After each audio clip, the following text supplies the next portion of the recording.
Hi, this is James from Tabletop Gaming Guild, and today we're going to look over the 2 to 6 player game Skull King by Grandpa Beck Games. So let's go down to the table. I'll give you a general overview of the game, and then we'll come back and I'll give you my final thoughts.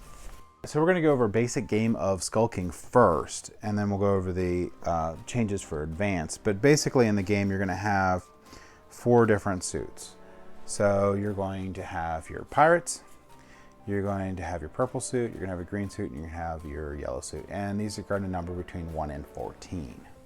Now, this pirate suit is always trump, so just know for right now, and compared to these guys, this suit always wins. And it's going to be a normal trick-taking game. When someone leads one of these suits, everyone needs to follow if they can, but if not, you could always play something out of suit.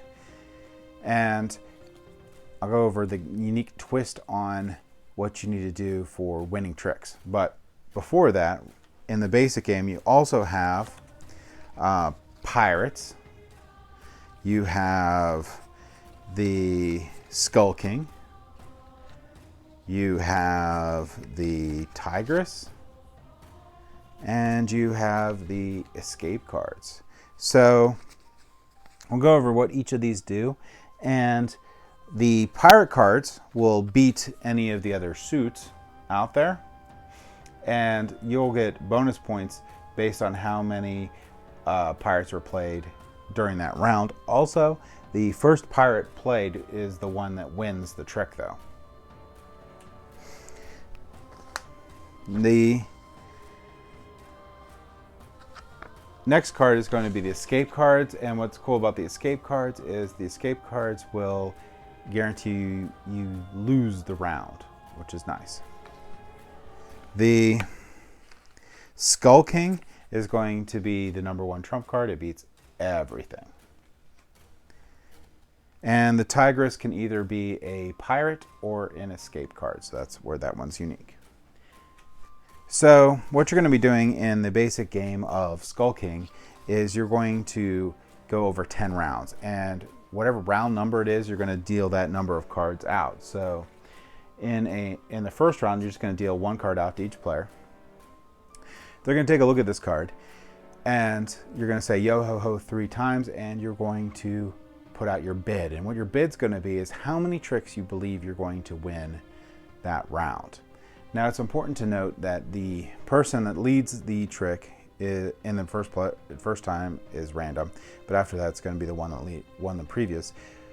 When you play the trick out, that card is going to be the card that everyone needs to follow or suit if they can.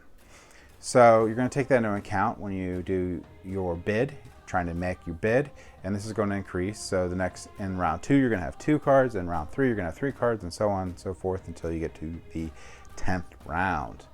Once you do that, you can continue throughout the game to score on the score pad on each round. You can mark down what the bids are and what they scored. So let's go ahead and go over scoring now for the round. So general bids, if you get your bid, you get 20 points for each trick taken. So whatever your bid plus 20 points for each trick taking. So if you win 3 bids, you'll get 60 points, sort of thing. If you bid 0, which is a unique bid, you will get 10 points multiplied by the number of rounds. So in the first round it's worth 10 points. However, if you get anything other than your 0, you're going to get -10 points per round. So in the 10th round, that's -10 or 100 points, which is a lot. You can also get bonus points in the game by capturing the yellow or purple 14s, or capturing the Jolly Roger 14, which is 20. So now, if you look at the like the 14 cards and the Jolly Roger card, you notice that they actually tell you the points. So if you get those guys, you get bonus points.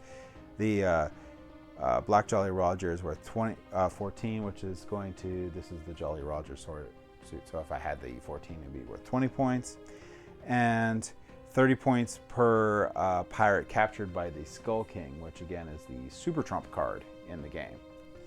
So that is going to be the scoring for it. Whoever has the most points at the end of the 10th round wins the game. So the next thing you can do after you get used to playing this game with the basic rules is you can go into the legendary expansion, and the legendary expansion has a couple more extra things that happen. All these I'll let you look at the rules when you get it to see it, but all the pirates have bonus abilities on them, and there's also going to be treasure cards, and there's going to be mermaid cards like that.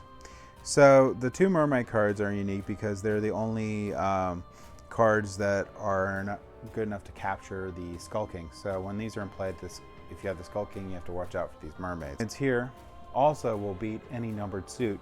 However, mermaids lose to any pirate other than the Skull King. So, and if you actually capture the Skull King with a mermaid, you'll get a bonus 50 points, which is really good. So you're going to want to watch out for these guys in the game. There's also going to be these loot cards. And these loot cards are unique type of escape card. The person who plays the card enters into an alliance with the player who captures it. So what that means, if both get their bids correctly, they each get awarded 20 bonus points. So that's a pretty neat twist on there. You can, a lot of times when you're playing this game, your opponents will want to try to make you not make your bid. So by playing a treasure card, you can try to help ensure that you can make your bid by having someone help, because they're going to get some bonus points out of it. There is also a Kraken, and this is the Kraken right, whoops, this is the Kraken right here. And the Kraken destroys the current trick entirely. So no one wins the trick when this card is played. So this one can be very devastating. So if you're trying to get all 4 tricks in the round 4 and someone plays this guy, it's not gonna happen. So this card's pretty deadly and cool. And that's about it for it. Now I will tell you that we can go over one of these pirates. So each of these pirates have special abilities, which is in the rules, and you'll learn them pretty quick when you're playing this game. But this guy, this rascal, he is a notorious gambler.